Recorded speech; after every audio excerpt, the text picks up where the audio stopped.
바레인, 사우디아라비아, 마이애미 그랑프리를 연달아 우승하면서 드라이버 챔피언십 선두로 올라선 맥라렌의 오스카 피아스트리는 F1 역사상 단 14명의 드라이버만이 달성한 4연속 그랑프리 우승을 에밀리아 로마니아 그랑프리가 열리는 이몰라에서 노릴 수 있게 되었습니다. 레드불, 에스턴 마틴, 페라리 등 많은 팀들이 하이 다운포스 서킷인 이몰라에 맞추어 업그레이드 패키지를 준비했고, 이번 시즌 맥라렌의 장점인 후방 타이어를 혹사시키는 노면과 높은 온도에서의 타이어 관리 능력이 크게 부각되지 않을 거라 여겨졌던 서킷이었기에 피아스트리가 마이애미에서 보여준 압도적인 페이스 차이는 볼 수 없을 거라 예상되었습니다. 하지만 피아스트리는 2005년 키미 라이코넨 이후 처음으로 맥라렌에게 이몰라에서의 폴포지션을 선물했고, 드라이버 챔피언십 경쟁자인 레드불의 맥스 베르스타펜을 2번 그리드로 밀어내는 데 성공했습니다. 단 하나의 DRS 구간, 그리고 폭이 좁은 오래된 서킷인 이몰라에서는 추월이 쉽지 않았기에 스타팅 그리드가 매우 중요하게 여겨졌고, 폴포지션에서 피아스트리가 순위를 지킨다면 무난한 우승을 할 수 있을 것처럼 보였습니다. 하지만 레이스 스타트와 동시에 베르스타펜은 뒤에서 추월을 시도한 메르세데스의 조지 러셀에게 추월을 허용하지 않았고, 탐보렐로 시케인을 진입하며 피아스트리의 바깥쪽을 과감하게 파고들어 깔끔한 추월에 성공하며 첫 번째 랩이 끝나기도 전에 선두로 올라섰습니다. 그 이후 베르스타펜은 피아스트리에게 거리를 좁힐 기회를 주지 않았고, 맥라렌의 느린 피트스톱과 적절한 타이밍에 발동된 버추얼 세이프티카와 풀 세이프티카 상황에서 이득을 챙기며 이몰라에서 4년 연속 그랑프리 우승을 달성함과 동시에 레드불의 400번째 그랑프리에서 우승을 하며 기분 좋은 주말을 팀에게 선물했습니다. 한편 피아스트리는 세이프티카 발동 상황에서 전혀 이득을 챙기지 못하며 레이스 후반 팀메이트인 랜도 노리스에게 추월당하며 3등으로 결승선을 통과했고, 맥라렌은 더블 포디움에 만족해야만 했습니다. 페라리의 루이스 해밀턴은 12번 그리드에서 출발해 4등을 차지하는 저력을 보여줬고, 이번 시즌 심상치 않은 페이스를 보여주며 중위권 팀들 중 가장 빠른 모습을 보여준 윌리엄스의 알렉산더 알본이 5등, 페라리의 샤를이 6등, 이번 시즌 처음으로 5등 밖으로 밀려난 메르세데스의 조지 러셀이 7등, 윌리엄스의 카를로스 사인즈가 8등으로 더블 포인트를 완성했습니다. 이번 시즌 루키들 중 가장 꾸준한 폼을 유지하고 있는 레이싱불스의 아이작 하자르가 9등, 그리고 레드불의 유키 츠노다가 10등으로 마이애미 그랑프리에 이어 다시 한번 포인트를 획득했습니다. 오늘도 전체적인 레이스 리뷰가 아닌 흥미로웠던 뒷이야기들로 영상을 만들었습니다.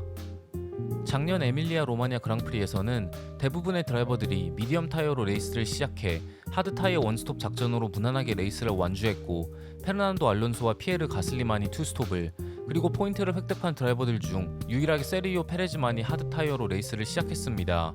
추월이 쉽지 않은 이몰라에서 피렐리는 작년보다 한 단계 더 부드러운 C6, C5, C4 컴파운드를 준비했기에 팀들은 작년과는 다른 타이어 작전을 준비해야만 했습니다.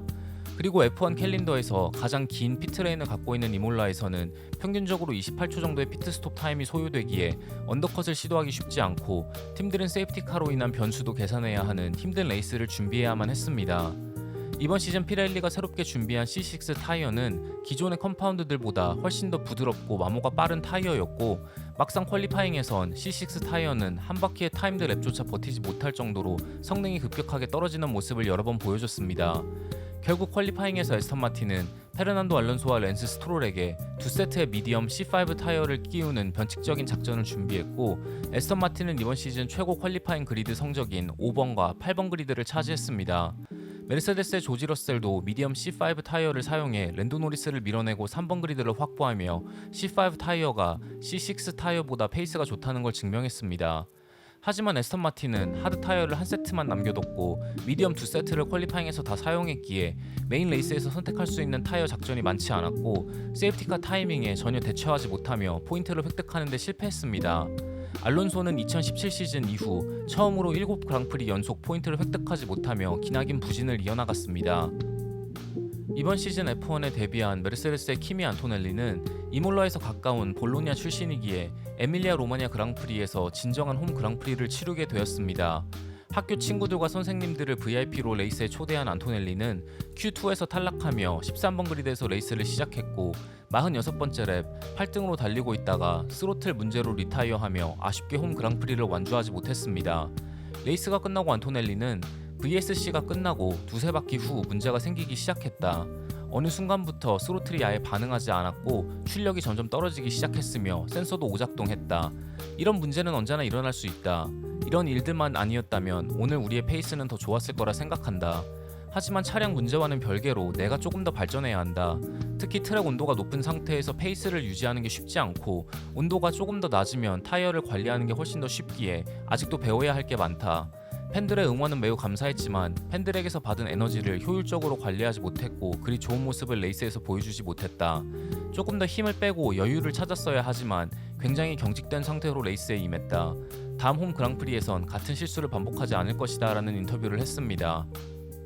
몬자는 아니지만 이탈리아에서 열리는 에밀리아 로마니아 그랑프리에서 이번 시즌 첫 홈 그랑프리를 치룬 페라리는 퀄리파잉에서 샤를과 해밀턴 모두 Q2에서 탈락하며 팀 역사상 처음으로 이몰라에서 열린 그랑프리에서 Q3에 차 2대가 모두 진출하지 못했습니다. 다행히 페라리는 더블 포인트는 획득할 수 있었지만 샤를은 레이스가 끝나고 결과에 전혀 만족하지 못한 듯 보였습니다. 레이스 후 인터뷰에서 샤를은 시작하기 전 이번 레이스는 내적인 힘을 모두 끌어냄과 동시에 다른 드라이버들에게 쉽게 공간을 내주지 않으면서 달려야 한다고 생각했다. 이런 생각을 갖고 레이스를 시작하면 무리하다가 실수를 하는 경우가 많지만 11번 그리드에서 시작한다면 이런 마인드를 갖고 레이스에 임할 수밖에 없다. 이런 최악의 상황을 받아들일 수가 없다. 위험을 감수한 채 달려야 했고 가슬리를 추월하는 장면에서도 난 내가 무리해서 파고들었다고 생각하지 않는다. 알본과의 휠투일에서도 내가 규정을 위반했다고 생각하지 않는다. 내 주행에 대해 전혀 후회가 없고 오늘은 내가 가진 모든 것을 쏟아내는 것에만 집중했다. 두 번째 세이프티카 상황에서 피트인하지 않았을 때 오늘 레이스가 마지막까지 쉽지 않을 거라는 것을 직감했다라는 분석을 했습니다. 한편 12번 그리드에서 레이스를 시작한 해밀턴은 하드 타이어를 이용해 영리하게 레이스 초반을 운영했고 팀의 적절한 피트스톱 타이밍으로 순위를 지켰으며 마지막에는 세이프티카 상황에서 많은 이득을 챙기며 4등으로 좋은 결과를 얻었습니다. 레이스가 끝나고 해밀턴은 중국 그랑프리 스프린트에서의 우승도 좋았지만 뒤에서 출발해 순위를 올리는 것도 정말 기분이 좋다. 어렸을 때 생각이 많이 난다. 팀이 준비한 작전은 완벽했고 중국에서처럼 오늘도 차와 어느 정도 잘 맞는 느낌이 들었기에 셋업도 적절했다. 전체적으로 페이스가 좋아졌다고 생각하지만 아직도 퀄리파잉 페이스를 끌어올리는 데 집중해야만 하고 만약 조금 더 상위 그리드에서 출발했다면 포디움도 충분히 노려볼 수 있었을 것이다 라는 인터뷰를 했습니다. 이번 시즌 처음으로 5등 밖으로 밀려나며 7등으로 체커 플래그를 받은 메르세데스의 조지 러셀은 세이프티카 불운이나 다른 변수보다는 차량 성능의 문제가 매우 컸다고 지적했습니다. 레이스가 끝나고 러셀은 우리는 오늘 그냥 느렸다. 트랙 온도가 높으면 느리고 낮으면 빠른 우리의 고질적인 문제는 지난 시즌부터 계속해서 이어져 왔다. 셋업 변경을 통해 이 문제를 해결해 보려 했지만 아직도 해답을 찾지 못했기에 차의 근본적인 디자인 문제일 수도 있다. 오늘은 확실히 페라리보다 느렸고 윌리엄스보다도 느리거나 아니면 엇비슷했기에 7등을 차지한 건 정말 운이 좋았다라는 소감을 남겼습니다. 메인 레이스 시작과 동시에 폴포지션의 피아스트리와 3번 그리드의 조지 러셀은 2번 그리드의 베르스타펜보다 더 좋은 반응 속도를 보여줬고 피아스트리는 바깥쪽의 베르스타펜보다 자신의 바로 뒤에 있는 러셀에 더 집중한 듯 보였습니다. 그리고 레이스가 끝나고 피아스트리는 탐브렐로 시케인을 진입하며 너무 빨리 브레이크를 밟았다고 인정했고 베르스타펜은 이 틈을 놓치지 않고 여기서 레이스 우승을 확정짓든지 아니면 레이스를 망치던지 어느 정도 도박수를 던져 추월을 시도했다고 밝혔습니다. 그리고 베르스타펜의 도박은 성공적이었고 베르스타펜은 피아스트리를 추월하고 서서히 거리를 벌리기 시작했습니다. 피아스트리는 모두의 예상보다 베르스타펜의 페이스를 따라가지 못했고 혹시 맥라렌이 자신들의 강점인 타이어 관리를 일찍 시작해 레이스 막판 타이어 수명의 이득을 통해 추월을 노리는 작전을 준비할 수도 있다는 생각이 들었지만 맥라렌은 13번째 랩이 끝나고 피아스트리를 바로 피트로 불러들여 하드 타이어로 교체했습니다. 그리고 피아스트리는 3초대의 피트스톱을 기록하며 중하위권 팀들이 얽혀있는 트래픽 한가운데로 복귀하며 우승과는 멀어졌고 4번 그리드에서 출발한 노리스는 앞서가는 러셀을 추월하는데 11바퀴나 시간이 걸리며 베르스타펜과의 거리는 8초 이상으로 벌어졌습니다. 15번째 랩이 끝날 무렵 베르스타펜과 노리스의 차이는 10초 이상으로 벌어졌고 베르스타펜은 클린 에어를 사용해 큰 어려움 없이 타이어를 관리했습니다. 오히려 노리스가 28번째 랩에 피트인하며 하드 타이어로 교체했고 바로 다음 랩인 29번째 랩에 하스의 에스타반 오콘이 차량 문제로 멈추면서 버추얼 세이프티카가 발동되었습니다. 베르스타펜은 많은 이득을 챙기며 피트인해 바로 전 랩에 피트인한 노리스와의 거리를 더욱더 벌렸고 피아스트리는 앞서가는 베어맨과 치노다를 추월하며 순위를 올렸지만 베르스타펜과의 거리는 30초까지 벌어졌습니다. 45번째 랩 메르세데스의 안토넬리의 차가 스로틀 문제로 멈춰섰지만 베리어 뒤에 차를 빼낼 수 있는 공간이 딱 차 한 대분밖에 없었고 아직 에스타반 오콘의 하스가 그 공간을 차지하고 있었기에 스튜어드들은 풀 세이프티카를 발동시킬 수밖에 없었습니다. 베르스타펜과 노리스는 다시 한번 피트인의 하드 타이어를 가져갔지만 피아스트리는 피트인할 수 있는 틈이 없었고 베르스타펜은 노련하게 세이프티카 해제 후 리스타트 상황에서 피아스트리의 타이밍을 뺏으며 여유있게 에밀리아 로마냐 그랑프리를 우승했습니다.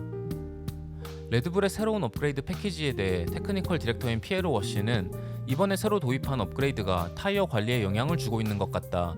오늘은 다른 세션들보다 트랙 온도가 높았고 높은 트랙 온도가 차에 긍정적인 영향을 주고 있는 것 같다. 확실하게 이유를 찾지 못했지만 다른 팀들의 페이스가 우리의 생각보다 빠르지 않았기에 놀랐다라는 말을 했습니다. 한편 레이스가 끝나고 노리스는 오늘은 2등이 최선의 결과였다. 베르스타펜은 정말 빨랐고 우리는 전혀 반응하지 못했다. 생각보다 긴 레이스였고 여러가지 일들이 있었기에 선택지가 정말 많았다. 하지만 어떠한 선택을 했더라도 오늘은 2등이었을 것이다 라는 인터뷰를 했습니다. 레드불의 감독인 크리스천 호너는 베르스타펜의 우승은 첫 번째 랩 2번 코너에서 결정되었다는 말을 했고 성공하면 추월, 실패하면 레이스를 망치는 도박수를 던질 수밖에 없었다는 말을 했습니다. 레이스가 끝나고 호너는 베르스타펜의 출발은 평범했다. 첫 번째 코너에서 피아스트리가 러셀을 더 신경 쓰는 듯 했고 베르스타펜은 그 틈을 놓치지 않고 파고들었다. 베르스타펜은 이런 상황에 정말 강하고 이런 틈을 찾아내는 능력은 타의 추종을 불허한다. 그 이후에는 충분히 거리를 벌릴 수 있는 페이스가 있었고 맥라렌보다도 타이어 관리가 더 잘 되었다. 그 다음에 세이프티카 상황에서 2번이나 이득을 챙겼지만 베르스타펜은 늘 빠르다. 어느 상황에서라도 대처할 수 있는 능력이 있고 레이스 내내 단 한 번도 베르스타펜이 추월당할 거라는 생각이 들지 않았다라는 소감을 남겼습니다. 베르스타펜과 레드불이 이번 시즌 두 번째 우승을 챙겨가며 자신들의 저력을 다시 한번 보여준 가운데 맥라렌은 자신들의 강점인 타이어 관리에서도 레드불에게 밀리며 연승 행진을 이몰라에서 멈추게 되었습니다.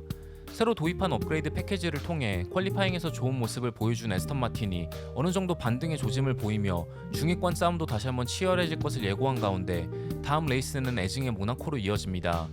F1 캘린더의 그 어느 트랙과도 비교할 수 없는 독특한 성향을 가진 모나코에서 어떤 팀이 좋은 모습을 보여줄지 기대하며 이번 영상을 마치도록 하겠습니다. 시청해주셔서 정말 감사합니다.